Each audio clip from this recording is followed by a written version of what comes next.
It's over.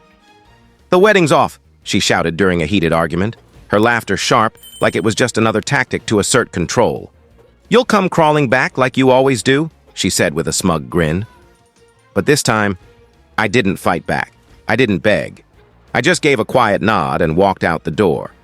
That night, I canceled the venue, the gown, and our shared bank account. When she called later in a frenzy, I told her calmly, I'm not coming back. This time, trust your own words. I never imagined I'd be sharing a story like this, but here I am. 6 months ago, my life was on an entirely different path. I was engaged to Claire, my partner of 4 years, preparing for what was meant to be the best day of our lives. Now I'm settled in a new apartment, single, and surprisingly at peace. Here's how it all unfolded. Claire and I met in our final year of college. She was lively, driven, and impossible to ignore. We started dating almost instantly, and our relationship moved fast. After graduation, we both found jobs in the same city, me as a software engineer, her at a prestigious advertising agency. 2 years later, I proposed during a weekend getaway to the seaside. She said yes, and I thought my future was sealed. I can still picture that weekend clearly. We'd driven 3 hours to a charming coastal village, staying at a cozy inn with ocean views. The weather was perfect for October, warm, with clear skies and a soft breeze. On our second night, I suggested a walk along the shore at sunset. I'd been carrying the ring in my pocket all day, checking it nervously every few minutes. As the sun sank, painting the sky in vibrant hues of orange and pink, I knelt in the sand. Claire's eyes widened, then shimmered with tears as I asked her to be my wife. She said yes before I could finish, tackling me with a hug that sent us both tumbling into the sand, laughing as the waves brushed our feet. Later, we celebrated with champagne on the inn's balcony, watching stars twinkle above the dark sea. I felt certain our future was bright. Claire rested her head on my shoulder and murmured, I can't wait to build our life together. I kissed her forehead, breathing in her familiar scent, and silently promised to make her happy forever. The next morning, we called friends and family to share the news. Each congratulations strengthened my belief that we were on the right track. Claire was thrilled to tell her parents, who had high expectations for her future spouse. Her father was initially skeptical of me. A software engineer from a humble background didn't quite fit his ideal. But over time, he warmed to me, if only reluctantly. Looking back, there were red flags from the start. Small things at first, cutting remarks disguised as jokes, plans changed without my input, decisions made without discussion. But I was in love, and love makes you excuse a lot. She's just stressed, I'd tell myself. Her job's demanding, it's not a big deal. I remember our first big fight, about 6 months into dating. We'd planned to visit my family for my mom's birthday, a trip I'd been excited about for weeks. 2 days before, Claire announced she couldn't go because of a last-minute work meeting. We've had this planned for a month, I said, trying to hide my frustration. Mom's expecting us both. Can't someone else handle the meeting? Her face hardened. This is a big deal for my career. I can't believe you're asking me to risk it for a birthday party. It's not just a party, I countered. It's her 60th, and everyone's expecting to meet you. They'll survive, she snapped. My career comes first. If you can't handle that, maybe you're not ready for a serious relationship. I was floored by how quickly it escalated, how she turned a scheduling issue into a referendum on our future. Instead of standing firm, I backed down. I support your career, I said. I'm just disappointed, that's all. She softened, touching my cheek. I knew you'd understand. That's why I love you. I went to my mom's birthday alone, making excuses for Claire. Later, I learned her urgent meeting was actually a day out with friends, brunch and shopping. When I confronted her, she shrugged it off. I knew you'd be upset if I told you the truth. Besides, I finished my work early and Jess invited me out. That lie, that casual dismissal should have been a wake-up call. But I focused on the good, our shared passions, our chemistry, her magnetic charm. As our relationship grew, the warning signs became harder to ignore. Arguments would spiral, with Claire lashing out personally instead of addressing the issue. She'd dredge up old mistakes of mine, using them as weapons. And when things got intense, she'd pull out the ultimate threat. Maybe we should just end this. The first few times, I panicked, apologizing even when I wasn't wrong, tiptoeing around her for days. It became a cycle. She knew how to push my buttons, and I played right into it, showering her with gifts, planning lavish dates, anything to keep her. My friend Mark noticed it first. You guys break up and make up a lot, don't you? He asked over drinks. We don't break up, I corrected. We just hit rough spots. Rough spots where you end up buying her stuff and apologizing for things you didn't do, he said, raising an eyebrow. I brushed it off, but his words stuck. Was our relationship as healthy as I thought?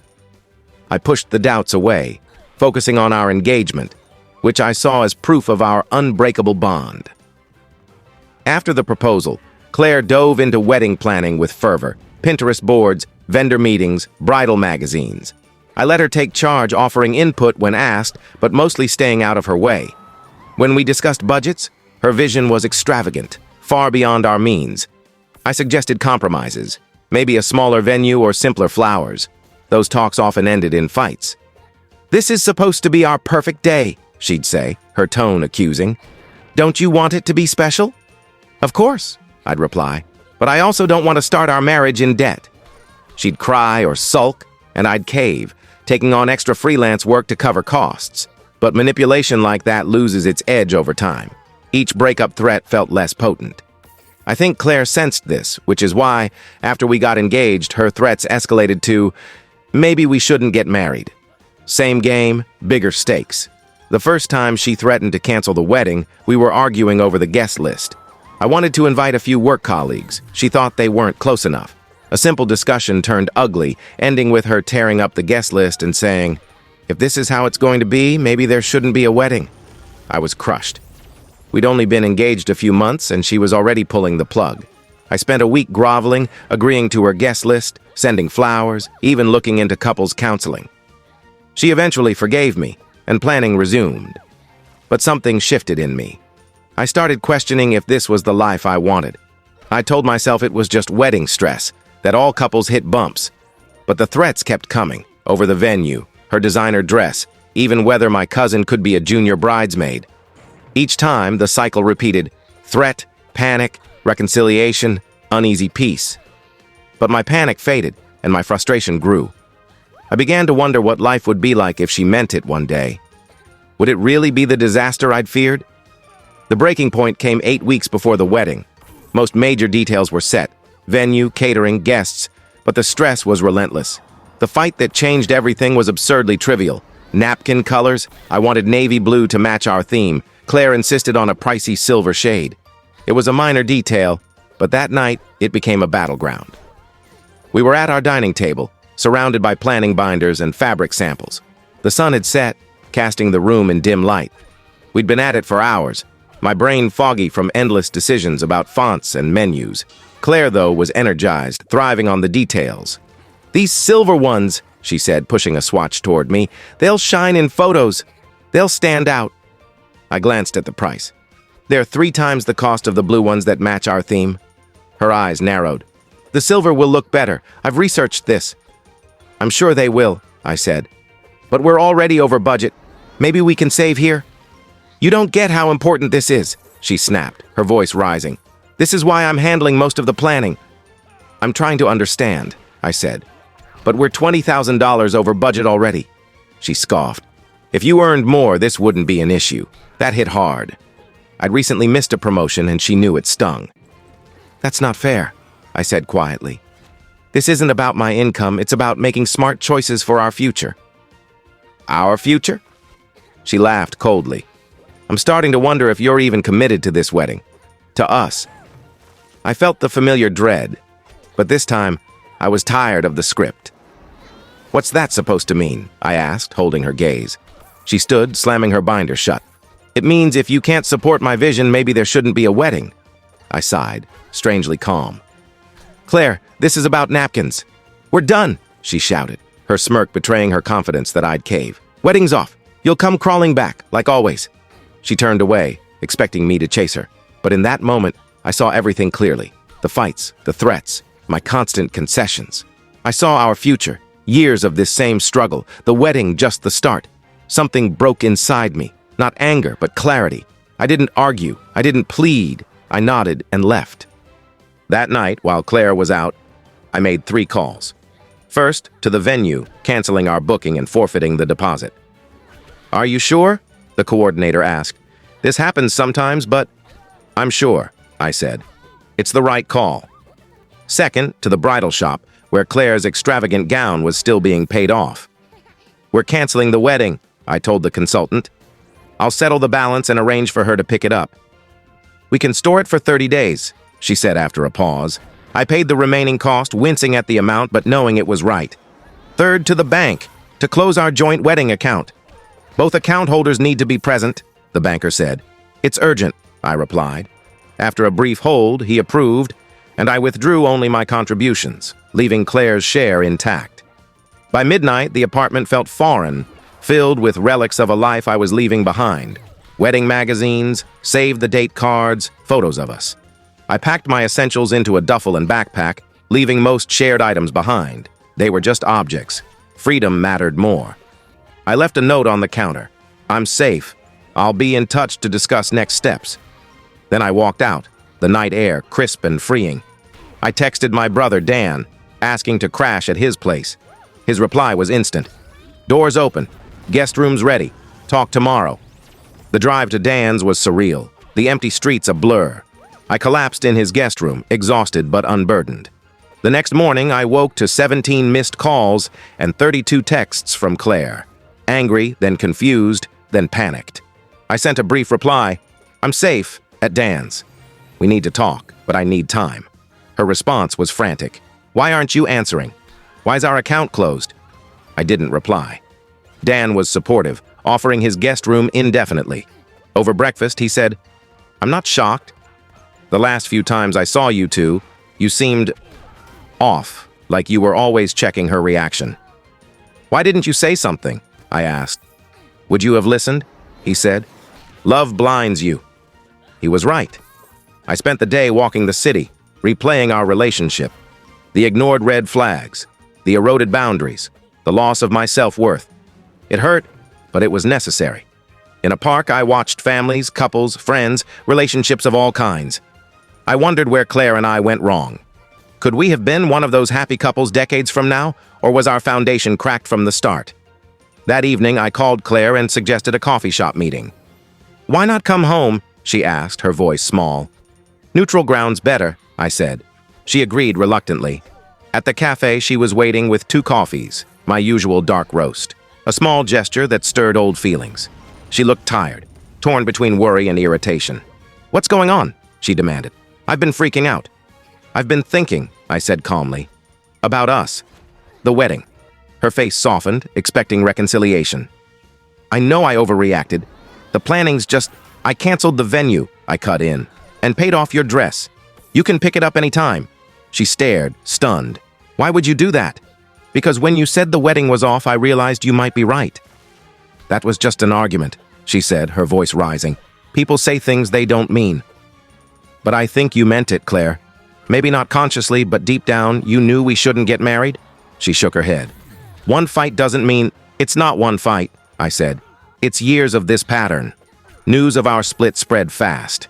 Claire framed herself as the blindsided victim, and many friends took her side. I didn't correct them. Those who mattered would see the truth eventually. Telling our families was tough. My parents were supportive. We just want you to be happy, my mom said. Claire's parents were less understanding. Her dad called, alternating between reasoning and veiled threats about their wedding expenses. I apologized for the pain caused but held firm.